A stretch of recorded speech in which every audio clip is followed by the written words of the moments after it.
On Videos A Free to back with another How to Play. Today we're looking at how to play this game, Startups, which is all about these startup companies and owning stocks in them, trying to have the majority, and there's different values for each one as well. It's a little card game, which is by Oink. And it's for 3 to 7 players, ages 10 and up. Doesn't take very long to play.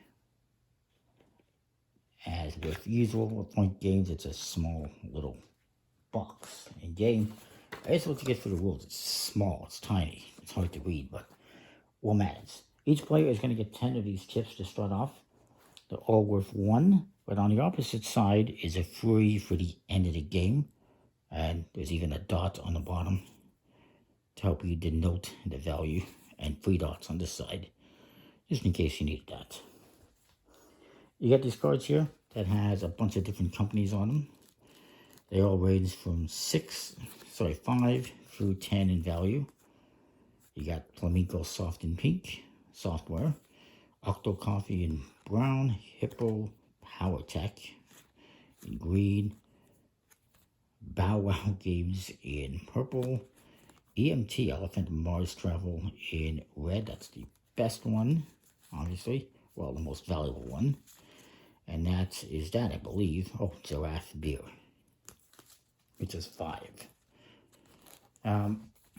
So the way it works is each player is going to get 10 of these coins. Each player is going to get 3 cards. Now, I think the first thing we're going to do is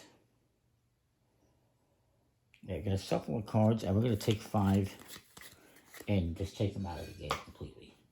Now each player is going to get 3 cards. I'll just deal out 3 very quickly, and we're ready to go.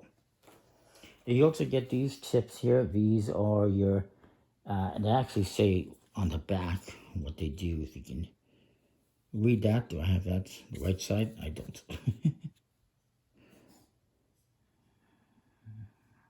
There's a little instruction on what you do with them. These are anti-monopoly chips, and I'll explain that in a bit. So,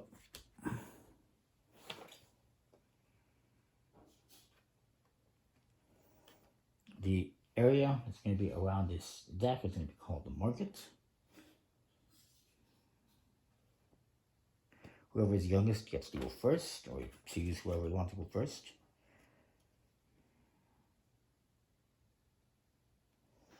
And you're going to go in a clockwise direction. What you're going to do is you're going to draw a card from the deck. And now you can either take this one and place it in a discard, or you can place it in front of you. You can put it in the market, or you can put it in front of you. Let's just say I put it in front of me. And then that will end my turn.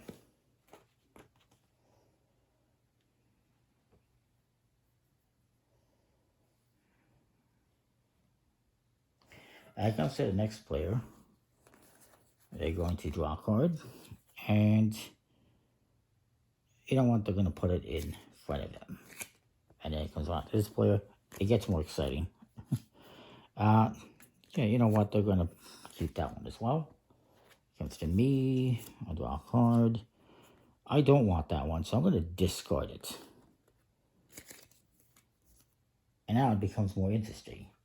Because if there's a card in the discard, in the market, the next player has the ability to take it, or they pay to draw a card.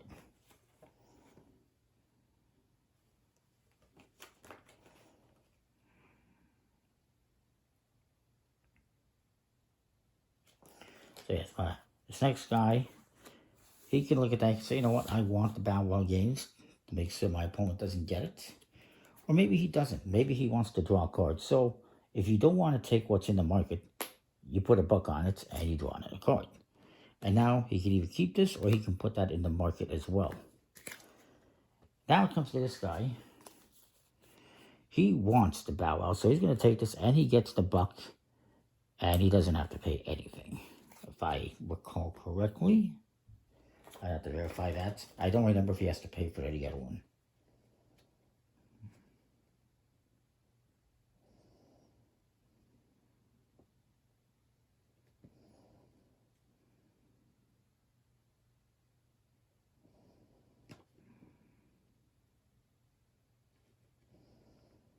doesn't really specify. I forgot one important thing as well.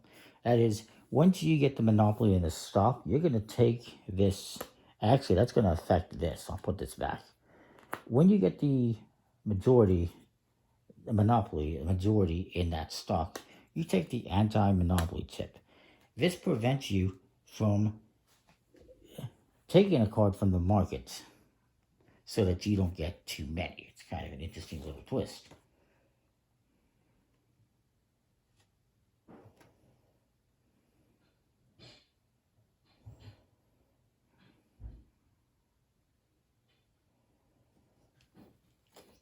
So, it comes to this guy. Since he has a monopoly in this one, he does not have to put a chip on this one, but he can't take that one, but he can take this one. He doesn't want that one, so he's going to put a chip on the red one, and he's going to draw a card, and he's going to, might as well play this here. He has the monopoly, he might as well just play that there. It doesn't affect him. I apologize for forgetting about the anti-monopoly thing. So that's my turn. You know what? I will take this and I play it in front of me. And I get the buck and I get the anti-monopoly chip, which means I can't take either one of those next time, which is fine. Now, so this guy, he's going to draw a card. Oops, no, wait. He'll take this card. It's got a buck on it. And he'll play it in front of him. And his turn. Now it comes to this guy. He has to draw a card that's not in the market, so he draws a card. It's the EMT one. He doesn't want that one, so he's going to add it to the market, knowing that I can't take it because I had the anti-monopoly chip, which is fine. I will draw a card instead. I don't have to pay anything to that one. I did draw one, though, so I'm going to play that here. And this guy's going to go. He's going to not draw that one. He's going to pay a chip. And he draws a hippo, and he will play that. He retains the majority. Once this guy plays this card, he doesn't get the majority. But if he gets the majority in the bow wow, he would take this, and he would not be able to collect anymore, or to collect any more from there. So the anti-majority thing will go around the table a little bit. So go back to this player. He's going to draw a card. He's going to pay this one. He's going to play that one. He might as well. My turn. I will draw a card. I don't have to pay because I own the majority, and I will continue to own the majority. You're going to keep going around the table like this until you've gone through the entire deck, I do believe.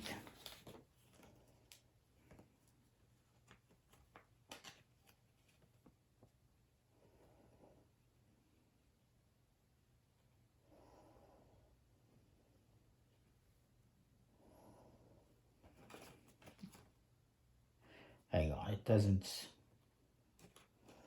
It talks about the end. It doesn't talk about... bear with me. I'm trying to find out how the game ends. It doesn't specifically seem to say that. I don't recall.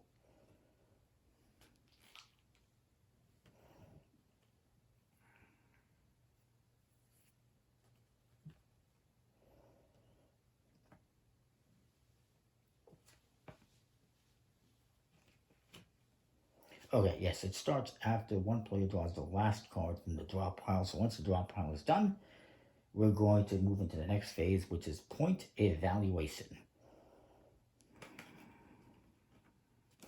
And what you're going to do is you're actually going to get to take whatever cards you have left in your hand and put them down as well into stocks.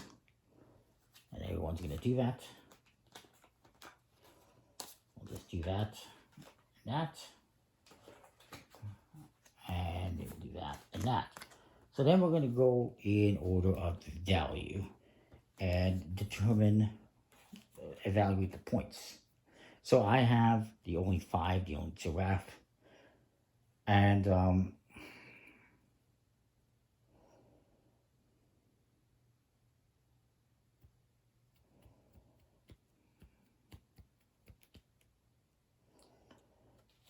And so I'm not going to get anything for it.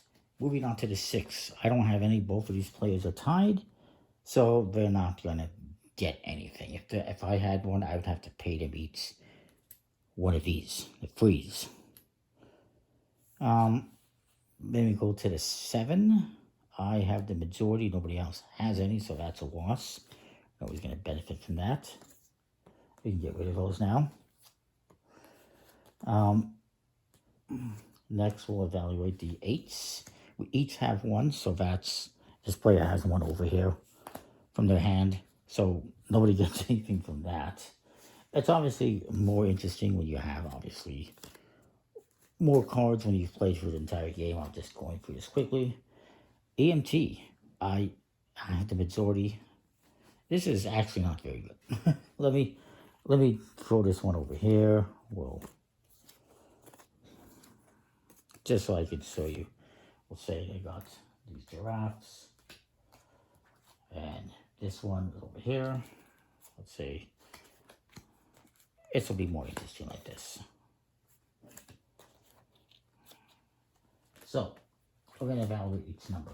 5's giraffe. I have one. This guy has 2. Since he has a majority, I have to give him one of these. You're going to flip it over to the free side. 6's. They each got 2. Nobody's going to get anything. 7's. I have 2. This guy has 1, so he's going to pay me for having a majority.